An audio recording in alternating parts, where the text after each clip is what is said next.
明明已經吃飽了，卻還是管不住嘴巴。除了依靠意志力跟用藥，還有什麼方法能夠幫助我們控制食慾呢？這集影片跟你分享。歡迎回到玉群營養師，給生活加點營養。首先，我們來了解身體的荷爾蒙。像我們常聽到的瘦瘦針，就是利用荷爾蒙的作用來幫助我們控制食慾。那我們身體會分泌許多跟飢餓感、飽足感，還有能量代謝相關的荷爾蒙。如果這些荷爾蒙有正常好好的運作的話，我們就不會經常感覺到飢餓或是想要暴飲暴食。那影響食慾的荷爾蒙有以下幾種哦。首先，第一個就是胰島素。胰島素除了是調節血糖重要的荷爾蒙之外呢，也會控制我們的食慾。當我們吃東西過後啊，胰島素分泌出來，就會把一部分的能量囤積起來，以備不時之需。那另外一方面呢，它也會告訴大腦說，能量已經夠了，不用再吃東西了。因此可以幫助控制食慾跟減少進食。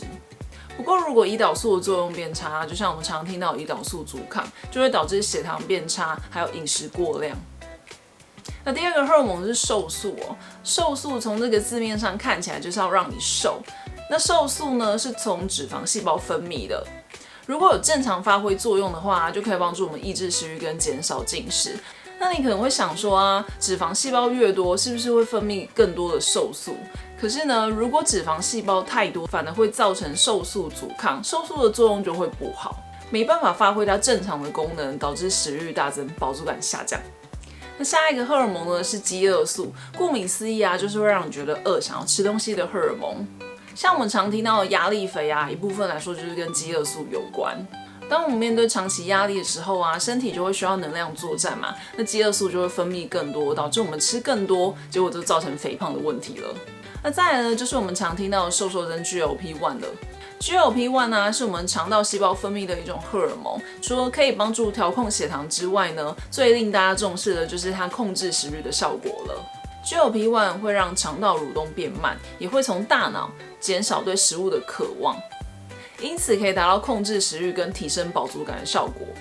當然，除了以上常聽到的荷爾蒙之外呢，身體還有其他的荷爾蒙會交互的運作，影響着我們什麼時候想吃、吃多少，還有對食物的喜好。那要讓以上的荷爾蒙呢正常平衡的運作，管住我們的嘴巴，要從幾個方面下手。首先，第一個呢，就是少吃高油高糖的飲食。高油高糖的飲食啊，會影響荷爾蒙的代謝跟平衡，而且也會造成肥胖跟胰島素阻抗。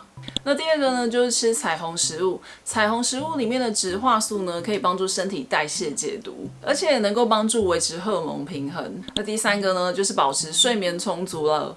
睡眠不足呢，會讓瘦素分泌減少，也會讓飢餓素分泌更多，導致我們食慾大增。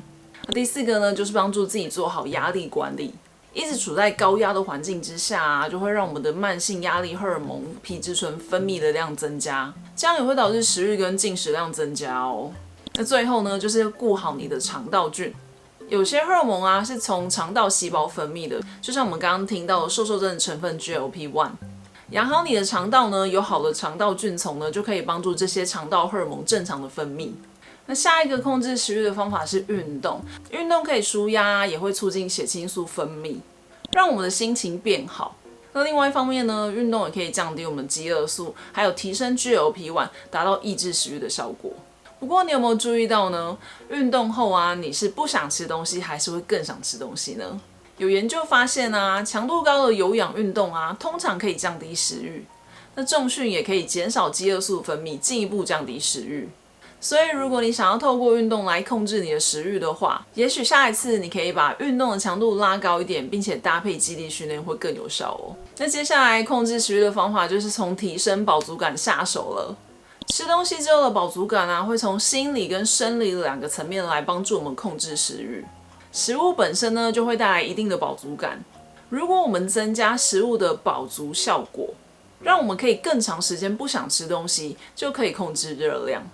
要控制食物的飽足效果呢，就從你的餐盤調整起。飽足感最強的營養素是蛋白質，第二個是碳水化合物，第三個是脂肪。含有豐富蛋白質的豆、魚、蛋、肉類啊，像是雞蛋、豆漿、豆腐、瘦肉、魚等等，這些主要含有蛋白質的食物啊，吃下去之後會降低飢餓素，就會有比較強的飽足感。所以一餐之中啊，一定要吃夠蛋白質。那接下來是碳水化合物，碳水化合物裡面呢，不只有糖跟糖，很重要的另外一個成分呢是膳食纖維。膳食纖維雖然不能夠直接被消化吸收，不過它是腸道菌的養分哦。腸道菌分解膳食纖維之後呢，就會產生飽足感的訊號，包含上面提到的 GLP-1。研究有發現哦，如果晚餐吃的比較多含有膳食纖維的食物呢，隔天早上就比較不容易感覺到餓。所以我們要選擇高纖的碳水化合物，像是糙米啊、燕麥、南瓜、地瓜、藜麥、鷹嘴豆等等。吃對高纖的澱粉啊，可以幫助控制食慾，反而更不容易胖哦。除此之外啊，也別忘了搭配超多蔬菜，蔬菜的膳食纖維也是不可或缺的哦。最後是脂質，油脂本身熱量高，也會帶來食物的風味跟香氣，不過它帶來的飽足感啊，卻沒有想象中那麼高哦。甚至過多的油脂啊，還會影響好菌的生長。因此，除了不要吃太多油啊，也要盡量吃好油。吃含有不飽和脂肪酸的油脂和食物，例如橄欖油啊、苦茶油啊、酪梨啊、亞麻仁籽、堅果種子等等，以及還有高油脂的魚類啊、秋刀魚、鮭魚、青魚等等。下一個影響食慾的因素是睡眠。前面我們有提到啊，如果睡眠不足的話，會讓瘦素分泌更少，飢餓素分泌更多，導致食慾大增。所以我們要保持作息的規律啊，還有充足的睡眠。吃東西的時間呢，也要盡量固定。避免在睡前吃太多東西，尤其是高油高糖的食物啊，這樣會容易影響睡眠品質。那此外啊，選擇含有可以幫助身體放鬆跟舒緩的營養素跟食物，也可以幫助提升睡眠品質哦。像是色氨酸，色氨酸是製造血清素的原料，血清素可以幫助我們放鬆心情，更容易入睡。像是牛奶啊、雞蛋啊、堅果種子，還有豆製品等等，都含有色氨酸。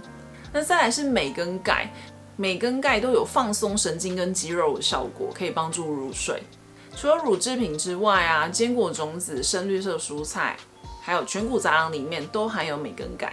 如果不喝牛奶的話啊，板豆腐還有豆乾也含有比較多的鈣，可以多多利用哦。再來就是睡前不喝咖啡跟酒，大部分人都知道咖啡因對睡眠的影響嘛，比較敏感的人啊，甚至在中午過後就不能喝咖啡或茶了。可是酒精卻經常被使用來助眠，有些人喝酒之後啊，會覺得比較好入眠。不過實際上呢，酒精會讓我們睡得比較淺，而且更容易醒來，反而會讓睡眠品質變差，越睡越累哦。那再來影響食慾的因素是壓力，就像我們剛剛前面所提到的，慢性壓力啊，會導致我們瘦素阻抗、胰島素阻抗，還有飢餓素增加這一連串荷爾蒙的變化。進而導致食慾增加，還有衝動性進食跟情緒性進食。所以我們要多多學習壓力管理的技巧，像是呼吸練習啊，還有冥想等等，這些都可以幫助降低身體的壓力荷爾蒙，並且能調節食慾相關的荷爾蒙。如果因為壓力造成情緒性進食的狀況啊，也可以在進食之前呢，先停下來想想看，是不是真的有感覺到餓。可以嘗試正念飲食，專注在吃東西當下的體驗跟感受，能夠幫助減少過量的進食，還有暴飲暴食的狀況。那最後呢，要提到影響食慾的呢是腸道菌。腸道菌啊，不只會影響我們的消化排便，還會操控我們的食慾。腸道的好菌呢，會影響荷爾蒙的分泌，例如我們不斷提到的瘦身成分 GLP-1， 還有飢餓素。那另外一方面呢，腸道菌分解膳食纖維之後所產生的短鏈脂肪酸，可以到達大腦，傳遞飽足感的訊號，就能幫助我們減少食慾跟提升飽足感。所以我們要多吃好菌、益生菌，並且提供益生菌所需要的養分，像是膳食纖維啊、益生元等等。益生元的食物來源有大蒜、洋蔥、蘆筍啊、香蕉，這些都可以幫助益生菌生長。不過每一個人腸道菌都是獨特的。因此要找到自己最適合的益生菌啊，還有飲食調整的方法，我們可以透過腸道菌的檢測，可以更準確的選擇益生菌來補充跟調整，會有更好的效果哦。控制食慾啊，不只是意志力的問題，更是我們的身體荷爾蒙、生活習慣跟腸道健康的綜合表現。透過調整生活習慣，養好腸道以及穩定我們身體的荷爾蒙，就可以讓你擺脫暴飲暴食，找回自信健康的自己。謝謝你看到這裡，我準備了7天控制食慾行動卡，請打開資訊欄鏈接領取哦。希望今天影片有幫到你，記得分享給需要家人朋友，別忘了訂閱給生活加營養，我們下次見，拜拜。